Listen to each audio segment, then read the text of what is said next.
بسم اللہ الرحمن الرحیم قال رسول اللہ صلی اللہ علیہ وآلہ وسلم ثلاثۃ من الذنوب تعجل عقوبتها ولا تؤخرها۔ پیغمبر گرامی کا ارشاد ہوتا ہے کہ 3 گناہ ایسے ہیں جن کی سزا انسان کو دنیا میں مل جاتی ہے اور خدا آخرت پر نہیں چھوڑتا۔ پہلا کیا؟ عقوق الوالدین، والدین کی نافرمانی۔ دوسرا بغی علی الناس، لوگوں پر ظلم کرنا۔ تیسرا کفر الاحسان، کسی کے احسان کا شکریہ ادا نہ کرنا، اس کی ناشکری کرنا۔ خداوند تعالیٰ نے جو چیزیں ہمارے لیے واجب قرار دی ہیں یا مستحب قرار دی ہیں یا محرمات ہیں یا مکروہات ہیں، ان کی سزا 2 طرح کی ہے، یا اس دنیا میں سزا ہوگی یا آخرت میں۔ اگر نماز نہیں پڑھیں گے تو آخرت میں سزا ہوگی، حج بجا نہیں لائیں گے تو آخرت میں سزا ہوگی۔ لیکن کچھ خداوند تعالیٰ نے واجبات ایسے رکھ دیے ہیں، اتنے امپورٹنٹ ہیں، اتنے مہم ہیں کہ خدا اس کی سزا میں ادھار نہیں کرتا، اس دنیا میں سزا ہو جاتی ہے۔ والدین کی نافرمانی ہوگی، ان کو فالو نہیں کیا جائے گا تو کیا ہوگا؟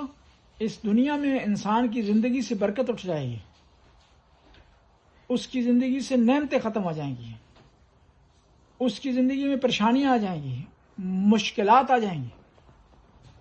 سب سے پہلی پریشانی یہ ہو جائے گی کہ آج اگر آپ والدین کا احترام نہیں کریں گے، کل آپ کی اولاد آپ کا احترام نہیں کرے گی۔ آج اگر والدین کا خیال نہیں رکھیں گے، کل آپ کی اولاد آپ کا خیال نہیں رکھے گی۔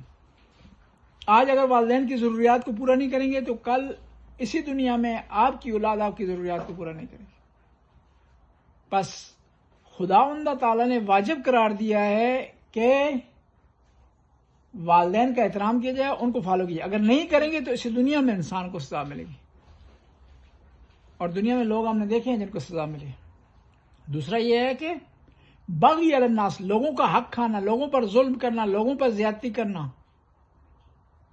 لوگوں کے حقوق ادا نہ کرنا، ہمسائے کے حقوق ادا نہ کرنا، دوست کے حقوق ادا نہ کرنا، کلاس فیلو کے حقوق ادا نہ کرنا، بھائیوں کے حقوق ادا نہ کرنا، بہنوں کے حقوق ادا نہ کرنا۔ اگر ایسا انسان نہیں کرے گا تو اس دنیا میں اسے سزا ملے گی، آخرت میں خداوند تعالیٰ اس کو آخرت تک نہیں چھوڑے گا۔ تیسری چیز کفر الاحسان، شکر ادا کرنا ضروری ہے۔ اگر انسان شکر کے بجائے کفران کرے گا، اس دنیا میں سزا ملے گی۔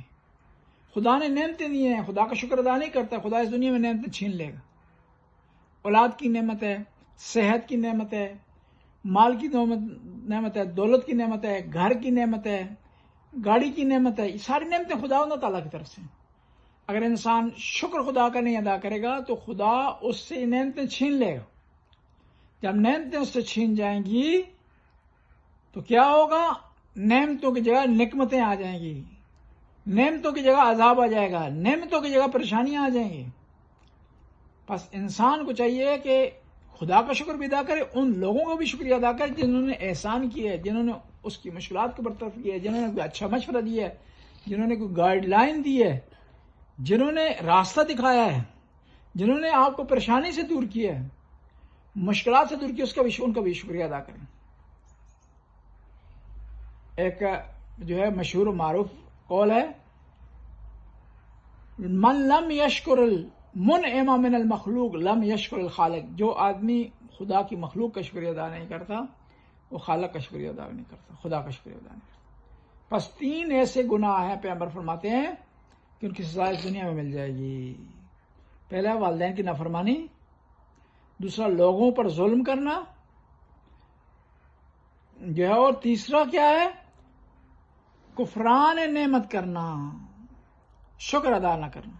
خداوند تعالیٰ تیری بارگاہ میں عاجزی سے عرض کرتے ہیں ہمیں شکر ادا کرنے کی توفیق عطا فرما، والدین کا احترام کرنے کی توفیق عطا فرما، لوگوں کے حق و حقوق ادا کرنے کی توفیق عطا فرما۔ یا اللہ اس گھر میں برکات کا نزول فرما، فرد کو صحت سلامتی عطا فرما۔ یا اللہ تو غفور رحم کرم، حاضرین پر رحم عطا فرما، انہیں ایک دوسرے کی رسپیکٹ کرنے کی توفیق عطا فرما۔ ربنا آتنا فی الدنیا حسنہ وفی الآخرۃ حسنہ وقنا عذاب النار۔ آخر میں تمام مرحومین مرحومات، خاص طور پر ہمارے مرحومین مرحومات کے لیے سورہ فاتحہ کی تلاوت فرمائیں۔ بسم اللہ الرحمن الرحیم، الحمد للہ رب العالمین، الرحمن الرحیم، مالک یوم الدین، ایاک نعبد و ایاک نستعین، اہدنا الصراط المستقیم، صراط الذین انعمت علیہم غیر المغضوب علیہم ولا الضالین۔ بسم اللہ الرحمن الرحیم، قل هو اللہ احد اللہ الصمد، لم یلد ولم یولد ولم یکن له کفوا احد۔ اللہم صلی علی محمد۔